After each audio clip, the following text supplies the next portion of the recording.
So, welcome back to Night Flight. Trina Phoenix is my guest today, and we are going to discuss our obsession with Doomsday. Mhm. Yeah, Trina. I have to say, when I look back, movies like 2012, Armageddon, what have you, they usually do pretty good. And there seems to be how can I say this? Um, I think it's not even consciously, but subconsciously or unconsciously, there is this, yeah, it appears to be a deep-rooted, almost it feels like a desire. Because every 5 minutes, and that's an exaggeration, yes, but I went online so many times through that. One day it's Nibiru, then it was Comet Elenin, and then it is this, and then it is that. Do you notice that as well, or is it just me? Oh, I notice it very much. And I think you're spot on with that assumption. Yeah, Hmm. it's big. And where do you think that comes from? I've thought about that a lot. I was like, why are humans so addicted to like the horror films and, all this crazy stuff? And, I know a lot of it is the thrill of the adrenaline. Adrenaline's a real thing, and adrenaline is a powerful chemical that creates very radical change in your physical body. And I think the addiction to the thrill, the fear, which all produces adrenaline. So I think a part of it is literally an addiction to that feeling of something that's not normal. You know what I mean? Because being terrified doesn't typically happen all day long, every day. So when I look at that, and then then I ask another question, but why is there so much of it, and why is there so much suffering? And it's like, it's like it seems like humans really have to suffer to move from where they're at in their consciousness. And I look at that too. It's like, wow, that's a rough pony to ride. And then I look at it from the higher dimensions of existence. And when I understand how some of those higher dimensions operate, the duality that we experience here is kind of unlike anywhere else I've been able to tap into. So the duality of this extreme third dimensional reality that many say we're evolving out of now, we're ascending, which is appropriate because we're changing an age from Pisces to Aquarius. So this means that we're going to be getting different information from the solar logos and the sun. So as we're going through this transition, I think these endings and these the grand battle kind of is part of the human experience, because in the higher realms of dimension, we can't lie because it's see-through. There's none of that. There's no deceptions. There's no crime. There's none of that stuff because everything is seen. So there's really no hiding anything when you get to the higher realms of consciousness, because everybody can see everything at the same time. So we come to learn through these extreme challenges. I think that's part of the reason we came to Earth, is to experience fear, to experience death. Because as an immortal soul, you don't die. So there's no fear. And that's why we have to come in with this amnesia. Because if we didn't have the amnesia, we wouldn't play the game seriously. We would laugh. Hmm. So humans' addiction to all of this chaos is because it literally is like a drug. It's like a drug, and it's something that we don't experience in many of our other forms of living that we experience outside of a human body. Many people don't believe that, that is what it is, but I've seen too much of it to believe anything else, and the evidence to me has supported itself extensively to where there's really no other explanation for some of the things I've witnessed. So knowing we come here for this crazy thrill seeking adventure with amnesia, not remembering who you are and what you're really made of. I think it promotes some of the biggest growth for our consciousness and our soul. Because when we come into these bodies, we're merging with the animal kingdom, and that's why it is considered the beast. Yeah. So can you dominate the spirit part of you more than the animal part of you? Are Mm. you going to react in total self-preservation, me, or are you going to still understand that you're part of a unified field of consciousness that is creation itself, and you're part of that, and there is no me in that part of your consciousness. So we're dealing with many levels of different learning and experience, but I think the biggest part of what we're experiencing now is the evolution of, instead of us going outside of ourselves for answers, now we're going to start to go inside for the answers. We're going to become more of the knower than the believer. And Yeah. that's going to be a huge shift of consciousness. But I think people are going to have to get brought to their knees and tap into their own power to access the shift. So many will need to go through some pretty challenging experiences. So everything that they know, they can let go of so they can rebuild from a new place that says, you know what? I made it. I did this. I got through this, and start to trust in their own power within them, connecting to the power that's outside of us, but it's coming through you instead of somebody doing it for you. Now it's time that we stand up and say, no, I do it. Mm. Um, could it also be that sometimes, you know, we feel a little bit bored? It's easy to get in a rut. You go to work, then you do your household, or you're doing the household primarily, you take care of the kids, or you do both at the same time. So you have this routine, and it might look, sometimes really, really dull. And then we need this chemical reaction, this, Right. I, something that gives us, as you said, a thrill. I think you're absolutely right. I think so many people are doing that subconsciously and they don't even know. But yeah, I think that's a major part of it. It seems to be a motivator and a driver for change and for experience, because most times when you get into adrenaline, that means you're experiencing utter joy or fear of doing something really fun and crazy like jumping out of an airplane. you know these things bring forth emotions that aren't very common, and a lot of people, once they experience that, they crave it. They really do crave it. Yeah. Mhm. Yeah. And I do. I've created chaos in my life just to have a little fun. You know, I think we're all, guilty of that a little bit. Yeah. Yeah, it's like time to stir things up a little bit, Judith. Yeah, I know what you mean. Although I have to say, the older I get, the more I, value quietness and, peacefulness and not too much excitement going on. You know what I mean? I very much so. I used to be, as a younger teenager and stuff. Boy, I was an adrenaline seeker. I was fearless. I mean, I would do just about anything. And as I've gotten older, yeah, that completely shifts. It has for me too. I love peace. I love to meditate.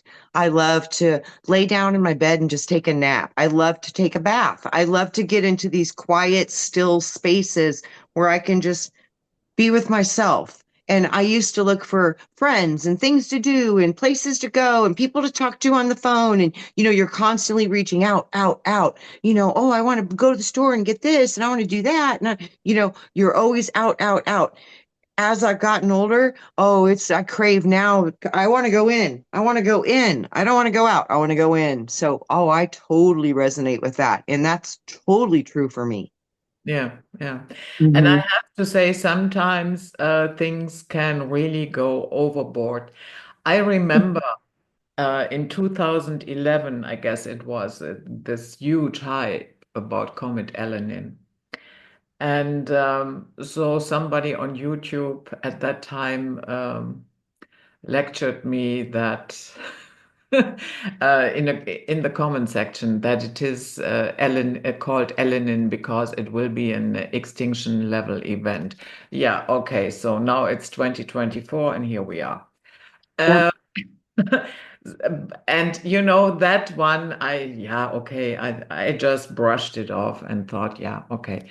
But there was one experience. It was on a website. I can't even recall the website anymore.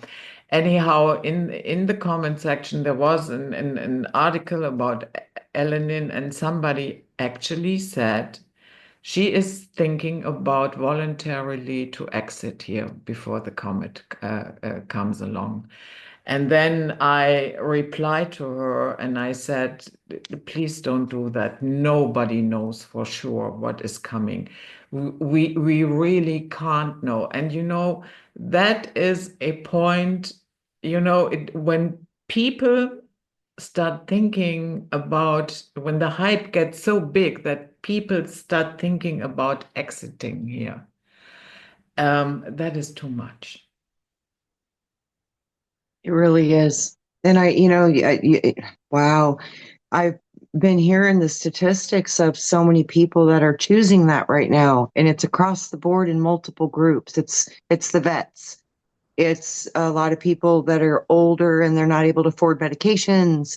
We've got a lot of different scenarios. We've got people that are losing their jobs and losing their homes, and for many, that's enough. We've got kids that have no hope for the future. And for many of them, that's enough. And then we've got the fentanyl, which is taking so many for different pain reasons and, honest accident reasons. And then, just partying on the weekend and dying. And there's so much going on with that. And remember how people would talk about the bifurcation? Mhm. Many people would be going in different directions, but like you're saying, if there was anything that I could tell anybody, if you really want to be a change on this planet or a change of this world, and you were chosen to be here now. I've been told that so many times. Every human that is here right now was handpicked. So we're all very important for this process. And it's like, don't give up. It's a short time comparative to the age and the wisdom of you as a soul. And this is a blink of an eye. And even though it's hard and it's challenging, the greatest strength and the greatest reward you will have is to stick through this. So just try hard not to give up on yourself, because the only person it's going to make sad is yourself. So you got to fight hard to stay in this construct. And there's going to be a lot of energies just dancing in your consciousness any way they have a chance to tell you to leave. Don't listen. Hmm. I read something about Immanuel Velikovsky. You probably know him, yeah, or know about him, not personally. And he had a very distinct opinion on the subject, and he said that mankind is blocking the memories of previous civilizations that have failed and disappeared, while mankind is simultaneously craving for um, a catastrophe. And this, you know, this dissonance, he called that collective death wish. Do you think there's something to it? Yeah, I do. I think it might be subconscious because we've gone through these cataclysmic changes before. So I think a lot of it is probably the subconscious trauma that we're holding in our DNA. Yeah. Um, I I have to agree because I find it really weird how obsessed. You know, some people, yeah, okay, they can relatively, in a calm manner talk about it and address the subject without spreading total horror and fear. But others, of course, go completely overboard. And once you have finished the video or the talk show or whatever it might be, you feel as if you have just witnessed a drive-by shooting. That's for sure. Yeah. Yes. And Mhm. I see it all the time. This, on a conscious level, I would say no, nobody wants that. But subconsciously, there is so much, yeah, yeah, as he said, almost a craving for doomsday. I think, like I said, I think we've been programmed through our genetics that we've gone through these things before. I mean, and if we could understand the depth of the potential of our soul, we Mhm. might have experienced this in full on different galaxies. So, I mean, we might have experienced so much, so much. Our consciousness couldn't even hold what you even are. So I'm going to forget the whole creator part of it. Just you as a soul, your physical brain cannot comprehend the vast knowledge that you hold. That's why when you can access the higher mind of yourself, it's like communicating with a different person because the wisdom is so vast. I mean, it knows so much more than we do as a human being. So a lot of it too is, I think, so many of us that are here now are advanced souls, or we wouldn't have been chosen. And we've been through these end time scenarios before, and that's part of the reason too we were chosen, because we know in an intuitive, subconscious, genetic level the things we did wrong. So a lot of us think that we might have a chance to where we could save this and make things better because we've already made some mistakes before. We knew what didn't work. We saw what did work. And now we can look back at it from above and say, if we would have done this, it might have helped a lot with this. And, we have more solutions because we've already gone through the failures of experiencing these cataclysmic events before. And every single time we lost because we gave our power away to gods or alien gods. Mm, And I think this might be the first time ever where humanity really leans on each other and realizes that those supernatural abilities and powers that are present upon this earth can be exponentially magnified to our benefit if it comes through us. mhm. Yeah. No more going out. Now it's time to tap in and emanate creation from the part of you that's connected to the creator and start to manifest on this planet. My whole childhood walking with the Lord, he always told me, we work through you. There is no us coming unless it comes through the children of God. This will come through you. Don't expect this to be fixed by anybody else other than you. He said, you come into a physical body so you can test your own power of manifestation in a material world. You come here to see if you can do it. You don't come here to believe. You don't come here to watch other people do what you came here to do. You are the active participant in this manifestation we call our reality. So it's time now to create. Instead of letting them create the reality for you, it is time to imagine, imagination, Mhm. learn how to create from inside using the power of imagination, which is your greatest gift from creation, because creation can imagine any of it. It's all images. Ye were made in the image of God. God's imagination is how you got here. Yeah. Yeah, I totally would agree that I'm convinced that um, the Anunnaki, for instance, played God here or gods. Yes. Yeah. Yes. And that Absolutely agree. and that was a huge confusion for everybody.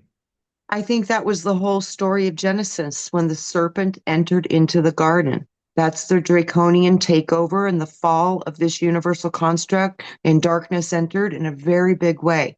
And once we were captured and enslaved, that's when the genetic modifications began. And that's when we were thoroughly integrated with the beast kingdoms, the serpent kingdoms, and the physical material realms.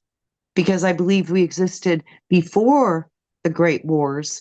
We existed upon the earth, but we were like the Lemurians, they say, they were light bodies. They had a physical part, but they were like see through, but they could do physical things, move things. You know, you had a physical anchor, but your body wasn't so dense. We were still more light bodies. So I think the introduction into the genetic code with the serpent is what gave us the skin we are in. Yeah. Yeah. Yeah.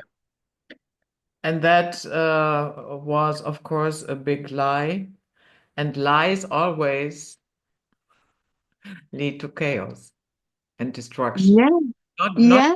not only deception. In the end, I'm not talking about little white lies. Do you like my dress? Yes, darling, it's wonderful, but actually you hate it. I'm not talking about that. Yeah.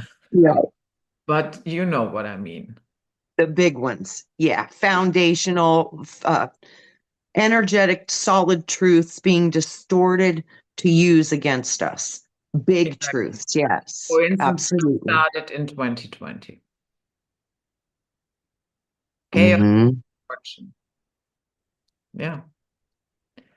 It was, that was a big one. Yeah.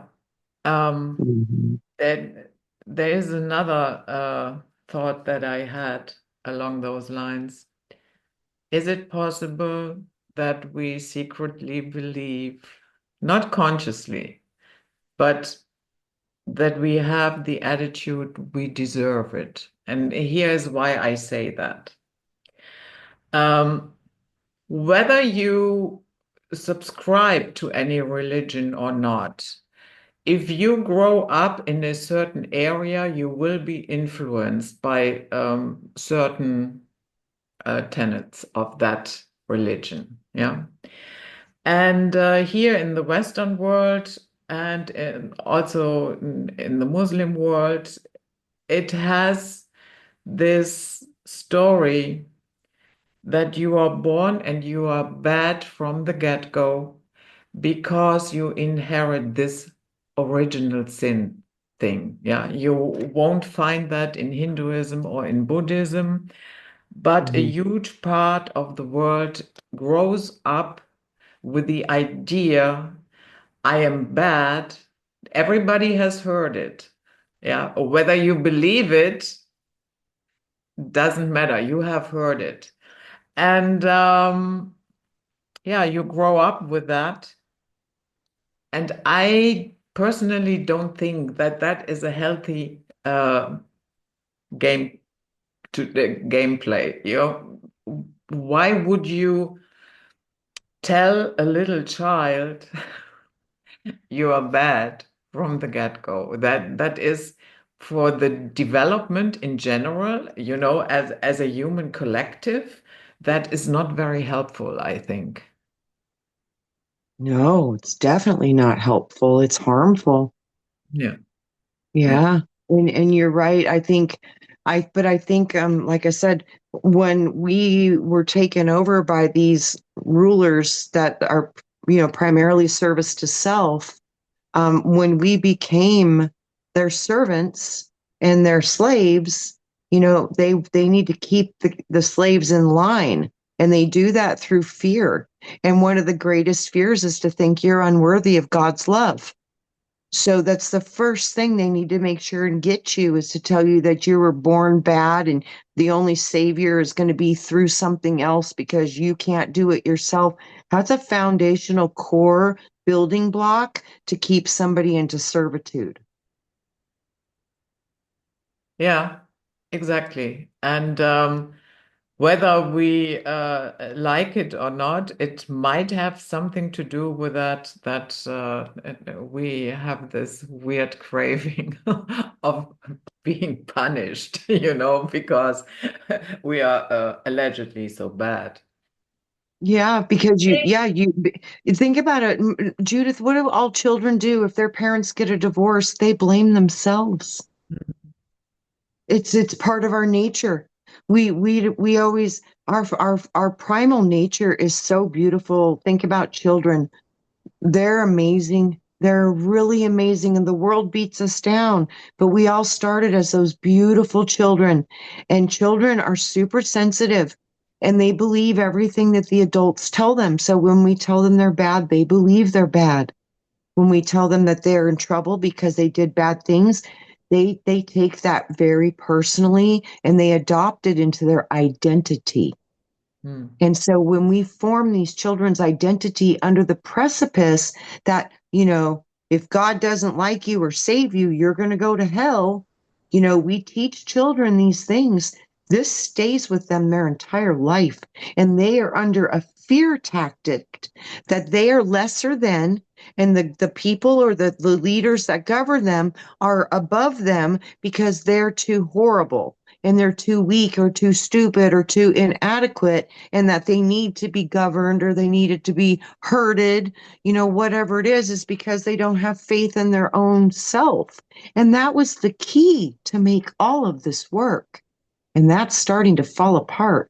People are starting to realize uh, we built the schools, we built the bridges, but they own it all. But we worked and we did it all, but now they own it all.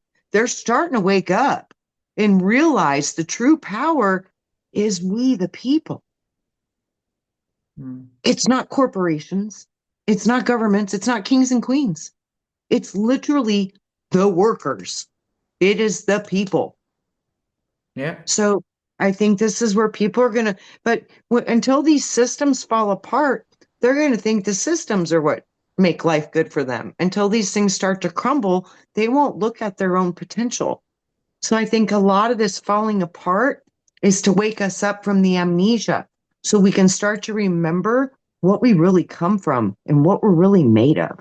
And once we realize that, it's a game changer because then we will project the reality and the reality will conform to the collective soul of the planet. Mm. Yeah, this story with hell that always irritated me. Um, I, we have this concept, yeah, the Heavenly Father. So now I imagine an earthly father Mhm. takes his child because it did something wrong and puts it on the hot stove. Yep. That man will go to jail, and rightfully so. But that is how I am supposed to imagine my creator. Right. What is wrong? That's the program to keep you in fear. Yeah. It's the program. This is what we're starting to realize is that everything that we are is based upon. I love the work of, I think it's Bruce Lipton with the epigenetics, because there's so much evidence now that we become our environment. It's not even about the genetics as much as it can be about the environment. So the environments that we have been placed into, and this is worldwide, are all about control systems and social conformity and cultural rules and all of these things to make you do what they want you to do. This is the whole way that they've been able to accomplish all of this is by making us unaware of our own power and our own divinity. By they claiming to be the only link to divinity, we have taken away our own ability to connect to the divinity that we are. So this is the shift I see coming. The Aquarius, the water bearer pouring the water upon the earth with 1 foot on the water and 1 foot on the soil. This means the water will be changing on this earth. And the water is conscious. And the water is the representation of the Holy Spirit. So if we can start to believe in the power that we can work with elementally, which is water on this planet, and us being at least 86% water, if we can start to work on the water, it'll really help us heal a lot of our traumas and our programs that we have deeply embedded within our genetic codes over thousands of years of being conquered over and over and over. Do you think that would be a way out of our doomsday obsession? Yes. Okay. Yes. Yeah. Do you Yeah. see it another way as well? It's all about consciousness because this is a mental construct. So I don't think that there's any other way that we can do this is if we can't learn how to utilize the power of our own mind and heart. And this is the thing. When you actually manifest, there's only one way that that happens. It's when you're in unity with the two parts of you. So you have to have bilateral marriage. You have to utilize both parts of the brain. And then there's also the other most important part of it is you have to access the heart. So if you can't get out of the programs and get into your true divine connection to open up your own frequency wheel that you have available to you, which is the divine part of you, when people start to realize that they can connect to that own power, they're going to start to utilize it, and all the other fake power is going to really just start to kind of dissolve away because it won't have any more strength. So this is why we see a lot of religion falling apart right now, because a lot of people are trying to make that shift from I now know I don't need somebody else to mediate my creator for me. I can learn to communicate with the creator myself. And like you said, Judith, a lot of this breaking our programs is seeing the guy on the throne. I did that for so many, many, many, many years. And it took me a long time to break that. And that was difficult because it's such a foundational program. When you break these programs out of your consciousness, you feel empty. You feel lost. So I've learned over doing this so many different times with so many different patterns I needed to correct through my ancestral trauma. The more I break these patterns apart and replace them with what I wish to see for my loving family and my ancestral line and my own body and my own world I'm expressing in, when I start to realize I can do that and fill those holes that those, it's like cutting cords that were stuck all in your body, and you start cutting off these big cords, and you have these gaping holes in your energy field.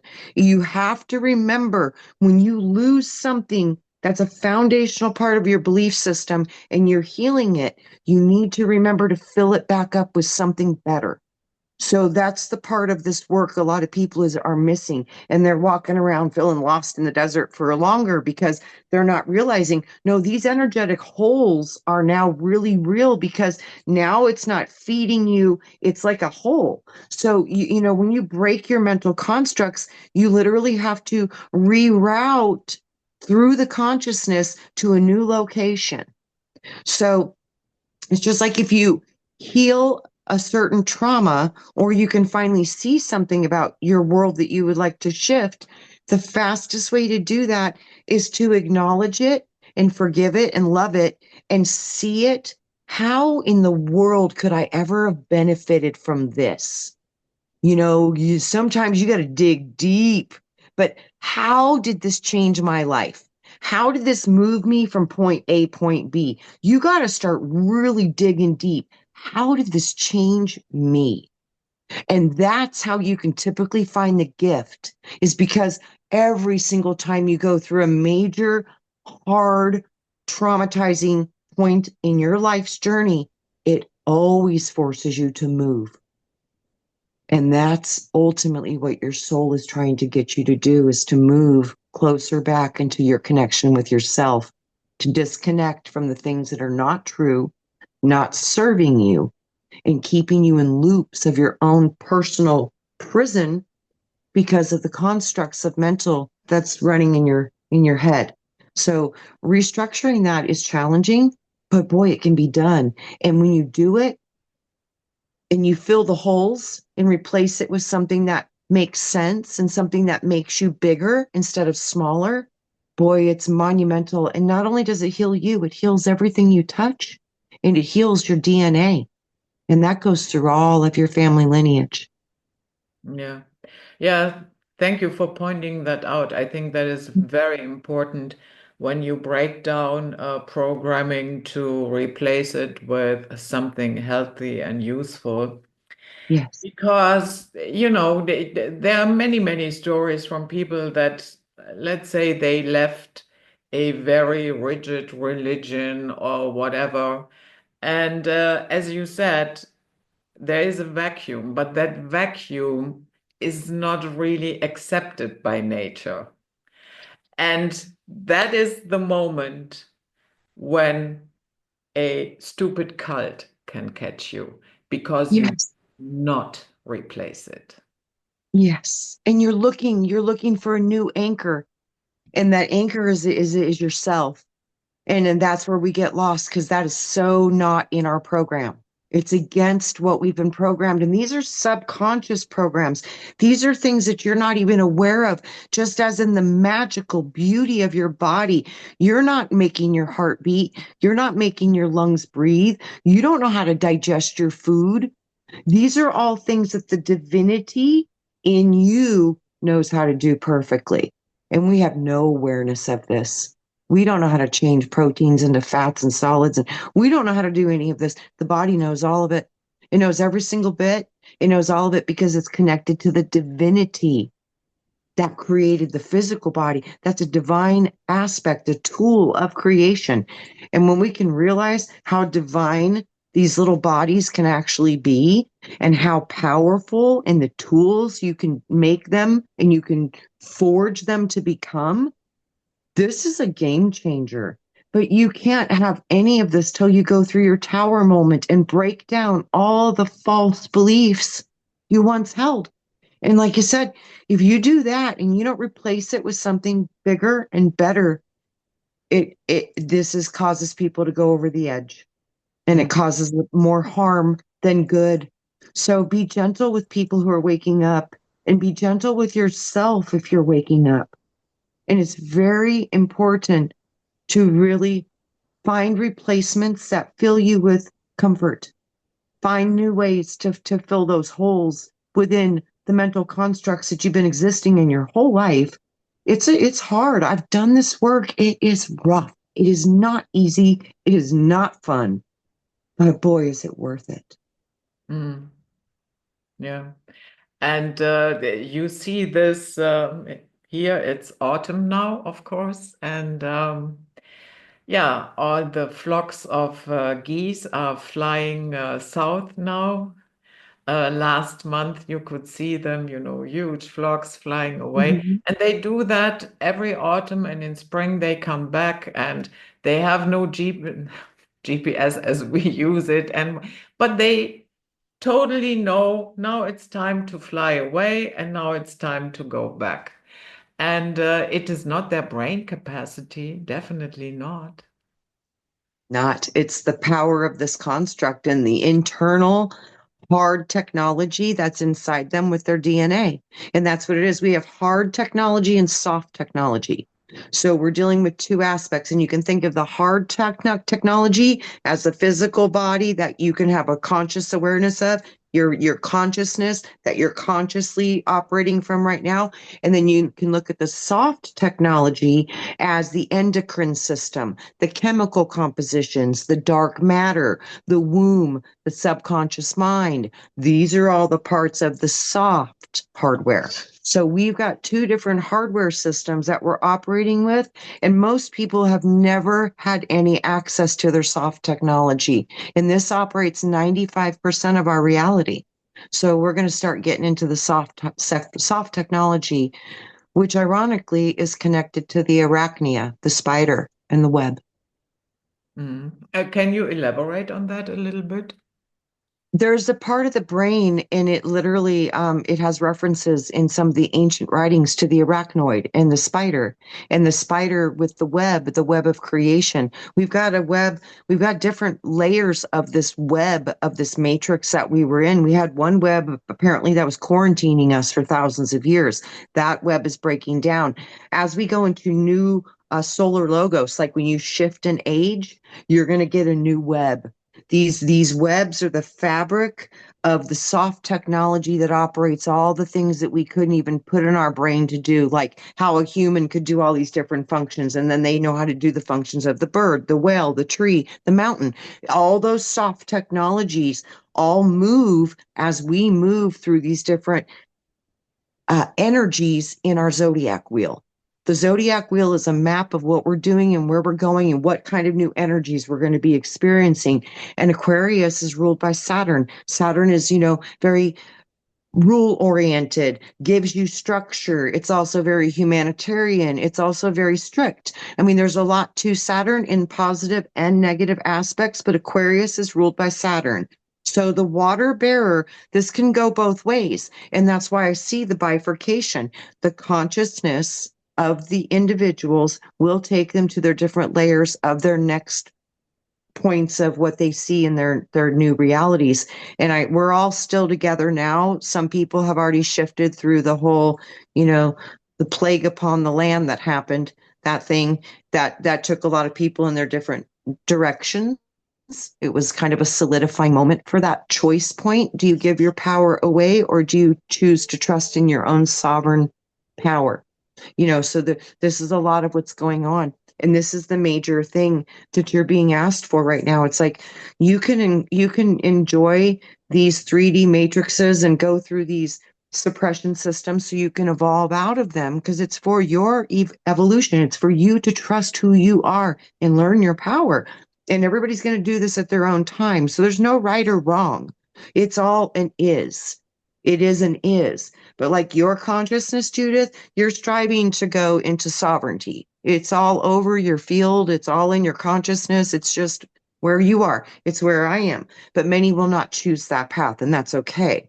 But this is the goal of the Aquarian age, is to literally go into the new perspective. It's like, I don't believe anymore. I know how to go in and figure it out for myself and know. And there's a big difference between believing and knowing. And we're getting rid of the belief and going into the knowing. But to get rid of the believing means everything you believed in has to be examined, and much of it needs to be thrown away. How do we get forward here in a meaningful way if not everybody goes the way of sovereignty? That's a really tough thing to put into language for me, because I see the ones that have chosen the sovereign path. There's no other way. That's where they're going to go. And the ones that are choosing to believe in the systems and those types of things, that's the way they're going to go. They showed me for years the two realities would sit together. And then after time, and I don't think this total split is going to be until probably 2040. And we're going to have some major earth changes between that too. And this is all part of this changing. So it's together now, and then it's going to start to go like this. And then it's going to finally start to curl in and create two different new ones. And then finally it'll pop apart. But they told me when it actually pops apart, we wouldn't even notice it. So we wouldn't have a knowing of it. It would happen in the blink of an eye. But the transition has been happening already they're showing me at least 10, 15 years. And we're going to go a few more years into it. And they told me by like 2040, the transitions probably would be fully complete. So wherever you are in your consciousness is going to be where the new planetary expression you're on. And they show me the bifurcation with the two different, and that's metaphor, because they've shown me over and over and over again. This is even bigger than that. You've got 6 fields of lines of creation, creating 6 new earthly realms on the 3D more timelines, and then you're going to have 6 new ones going in the more 5th dimensional timelines. So they've showed me that there's a bifurcation. This is like the wheels of the zodiac. And you know how the zodiac has half of it is dark and half of it is light? That's the difference between ascension and descension. And they're going to spin through their cycles and they're all going to go foom where they need to go. But all of these are going to be kind of at the same time happening on the planet for a while. It's very confusing and hard to put into language what they're showing me. And then another metaphor they showed me was imagine if you threw things into a washing machine and it hit the spin cycle, everything sticks to the sides where it's supposed to go.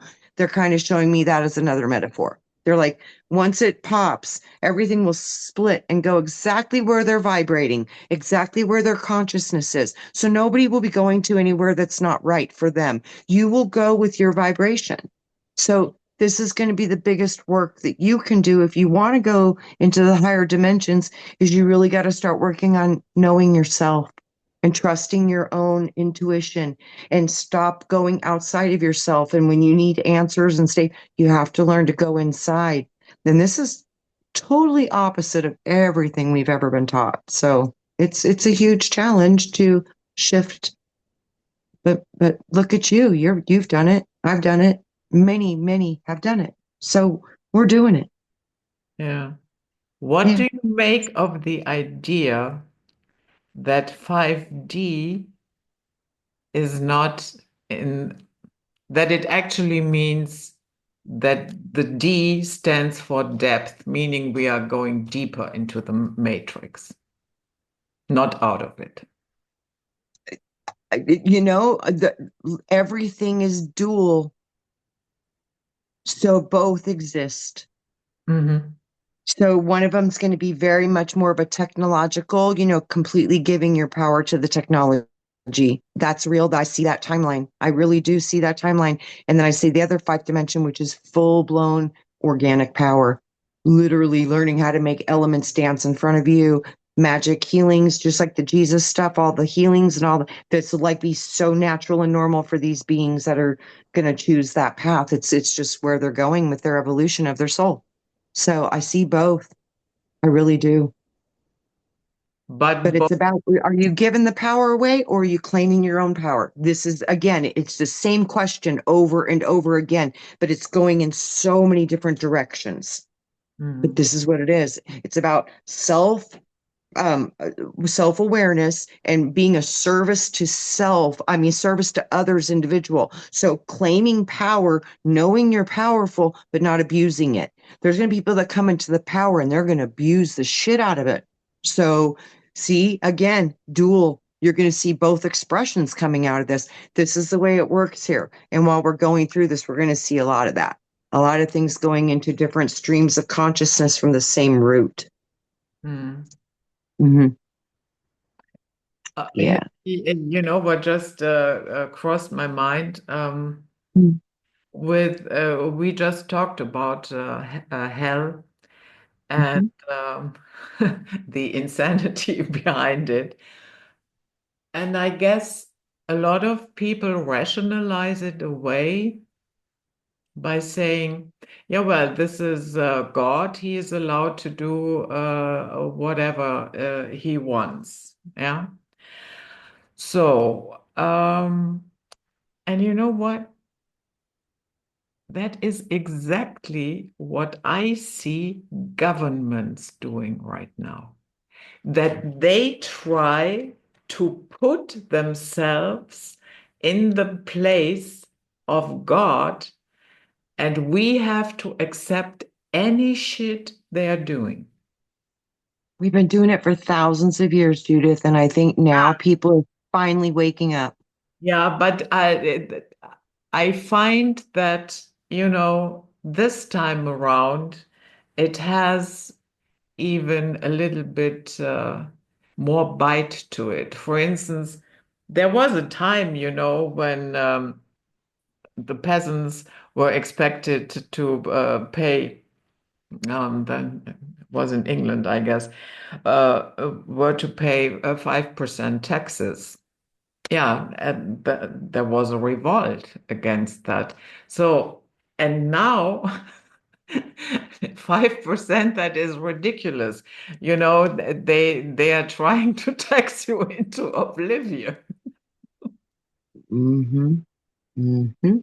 But I mean, even right now, I know this is early and this is who knows if it'll ever come to pass. But the T-man is already talking about abolishing the income tax. So, like I said, these things are literally starting to be looked at now. So, we're in for a lot of change when it Mm. comes to how all these things work. It's going to Yeah. be different. Things are going to change, and certain people are going to really try to cling hard to the systems because it's what they're comfortable, it's what they know. But a lot of people are going to be like, no way, we see what this is, and we don't want no part of it. You know what I mean? Yeah. So I really do. I think this is, like I said, this isn't going to be a fast process. We're going to go through some wackadoo stuff for a while because when the things that you've always had running for a very long time fall apart, it's going to cause some craziness. Mm. But when we start to realize that we were the ones that did it all anyways, we were the ones that did it. We built it. Everything that is was from us. When people start to really realize that, I think they're going to pull up their bootstraps and figure out how to just keep doing what we're doing, and we'll work these financial systems out and we'll figure out ways that are fair and whatever. But until that starts to manifest, we really got to figure out how to be strong for each other and really tap into our own power because we might need it. Mm. Yeah, there Yeah. are here in Germany, there are concepts like that already arising. Also, people that are trying to build a new party and completely new economic systems. And those people all say, we cut down the government to the bare minimum. Foreign aid goes out of the window because honestly, foreign aid is nothing more than, governments in rich countries taking money from poor people to give it to rich governments, government officials in poor countries. Yeah, it never reaches the people. You can forget about that. So, and then he goes on and on and on. And he said, and the next thing, what we do, we shut down all the tax offices. That is what Javi Milei has done in Argentina now. Because running these tax offices costs Germany 120 billion dollars, euros. So, and he, Judith, it's so funny. the only money that the government gets is 10% from what we buy and sell. And that's it. And they have to be, yeah, fine with it because they don't get any more. He said also these 10% are still theft because it is money that doesn't belong to them. But it is, in my opinion, a good first, A blueprint to step. go in a different Yeah. way. Yeah, absolutely. Like I said, I do think all of these things are starting to actually fall apart. I don't know about in your country, but in the United States, man, nobody thought that these weren't our saviors, like FEMA and stuff like that. These were really, that's who came when things went wrong and they helped people and the Red Cross. Boy, after the last 15 years, it started with the Clintons with the Haiti thing. That was a big wake up moment for the United States. And after that, people started looking at things a little bit more. And now, after what we've seen in North Carolina and stuff, with the utter failure of these systems, people are absolutely awestruck. This is such, they couldn't believe the government didn't come in and help. I mean, they literally can't fathom, but you can't not fathom because you witnessed it now. So Yeah. it's like the evidence now is hitting them square in the face, and they were so not ready for it, but now it's undeniable. And now it's been proven. We still we are the one cleaning up all that mess. They're not, there's no support from these governments in these areas. It's the biggest epic failure. And that's the one reason I do think that if the new female doesn't get into office, that'll be the reason why, was because of her failure with that. Mhm. That'll be the number one reason that will make people turn away. Yeah. Yep. It's We because had of the that same epic here in failure. Spain.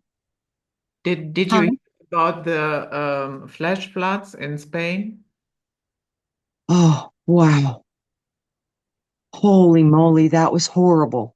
Yeah, and I read reports just yesterday that not only did the government not, any branch of the government, I mean, they didn't show up for 3 days. People were left without electricity, food, water for 3 days.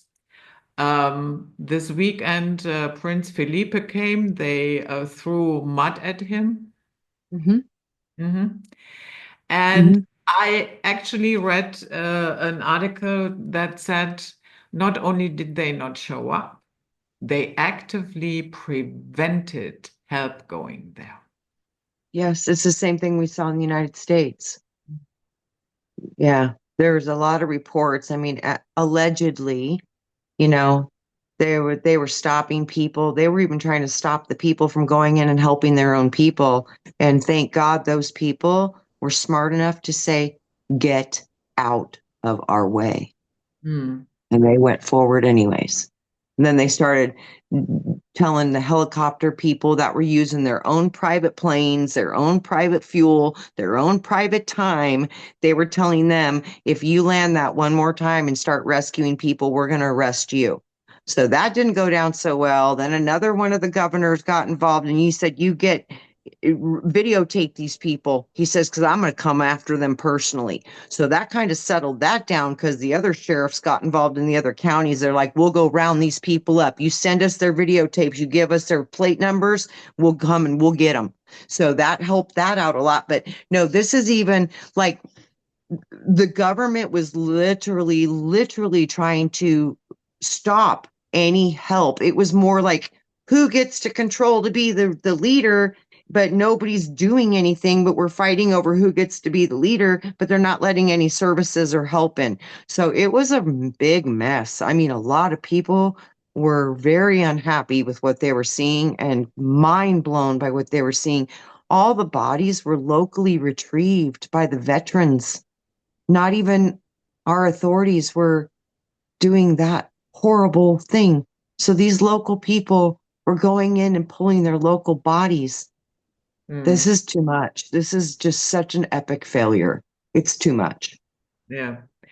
Yeah. The, Trina, before we started recording, you talked a little bit about your experience with you did what? A consciousness experiment? W- Yeah. Are you willing to talk a little bit about that? Sure, I can talk a little bit about that. It's not the first one I've done. I've been participating in these types of things since I was about 22 years old. So I've been doing this for a very, very long time, working with groups of people with positive ideas for the planet and the healing of the planet. And I've been doing this for many, many, many years. And as the past 10, 15 years, I've been working with groups to try to stop hurricanes and stuff like that, which has also been very, very effective. Um, I've done lots of these consciousness uh, group projects where people try to get together and focus energy to make positive change on the planet. And I've seen every single time where these are any kind of public announcement, where lots of people are gathering, which is a beautiful, powerful thing. But it also brings in the opposition because the opposition will do everything in its power to stop these acts of benevolent kindness and manifesting positive things into the world, which they utterly want to completely suppress and control. So you face some serious opposition and some pretty serious spiritual attacks. So yeah, we were just doing one recently with Wayne and our Wayne Steiger. And yeah, the whole group of 22 got nailed pretty good. So it was interesting. We were recovering last week from a full blown battle. But, victorious we are. How did that manifest, this attack In by? a myriad of ways. If for all the people, it hit them in different ways, but nonetheless, they were all being affected. And that was what we were talking about. Okay, it was how is it affecting you? What's going on with you? What's going on with you? It was pretty extreme and it was across the board. And it was in a myriad of ways, even from people's immediate family members passing away, weird stuff. So headaches, sickness, energy attacks, sleep paralysis, feeling like they're being demonically attacked, physical sensations, bad talk coming into the consciousness that's not yours and typically not there. I mean, it was just a myriad of different ways you get under spiritual attack, and it's not fun, but you can always, eh, there's nothing you can't handle as a soul. I mean, just, I hate to say it, but that is real. And if there's anything that you can't handle, it's only because you believe it. Hmm. You Um, are that powerful. It's amazing, you guys. You guys have no idea how powerful we truly are. I can't wait till people realize this. yeah. Did Mhm. you all do it at the same time? Did you? Yeah, Okay. yeah, Mm. yeah. So to intensify the energy. Actually, what we were doing was we were doing a collective group astral travel, seeing if we could get through gates and through astral travel and start to work in groups in the astrals. And Mm, it was, we did it immediately. It was instant. And as soon as we did it, we got there. Wow, the energy came in hard and strong and fast. And mhm. I warned him it probably would. And it's not doom and gloom. It's just like, I've been doing this a while. I've seen this happen. I'm just like, ain't my first rodeo, Mm, but it's challenging. It really is challenging. yeah. Mhm. So yeah. So you did an astral travel, and Yeah, you as a group. go through gates. Yeah. Uh-huh. Yeah. It's beautiful. And it's so neat when you do these group astral things. Everybody has a resonance. So what they're reporting back is very similar, but you're all seeing it through a different angle, just a little different angle. Like when 15 people report on a car accident and they all tell a little bit of a different story, it's the Mhm. same way. But for me, watching this happen over and over and over again, now it's confirmation for me that it worked because we'll never see it exactly the same way. And I had to learn that over years because I was expecting it to be in perfect alignment. It's like, no, that's not the way the consciousness works. We're all seeing little parts of God. We never get the whole picture, so you only see little slivers of it. So we're all seeing our own angle, your own angle of light, your own angle or angel or messenger. So we're all seeing from a different angle or a different message, but we're all seeing the same kind of picture, but we're all seeing a little bit of different parts of it, but it's all in the same synchronicity and the same energy and the same message of the bulk energy of what we were looking at. That's all matching perfectly. But just those subtle little differences, that's when you know it's really working. Mm. Yeah. Yeah, interesting. Mhm. It's Yeah. very cool. It's very fun to explore the power of consciousness, and I love exploring what we can do when we work together. It's my favorite work, is seeing what we can do together. Yeah, it's my favorite. Yeah. Hmm. So thank you so much for coming and I doing appreciate you. doing this back to back because I know you just were with Wayne. Yeah, I watched a little bit. right on. Mm, I love Wayne. He's one of my best friends. It's really good to find people you can, go mind to mind with and look at things from different ways and help each other even get bigger with what you can see. Because that's the beautiful thing about that group is none of us attack each other or fight each other. We all come from different religions, different backgrounds, and it's so beautiful because there's no judgment. We're all just accepting of each other and our differences, and we use those to make us stronger, not to divide us. And it really does work. mhm. Yeah, Yeah, it's beautiful. good. Yeah. And Judith, I appreciate you and thank you for having me. And you're just becoming a very good friend. So thank you. No problem. Thank you too. When I have a topic in mind, I usually think about whom can I talk to about that. And Mm, yeah, you came to mind. thank you. You come to my mind often too, and I love what you do, and I love the people you have on. You're just you're a big help in this process, so thank you. Okay, thank you so much. So yeah, guys, that was it. Night flight for today, and the button is again on the other side. And we see you all next time.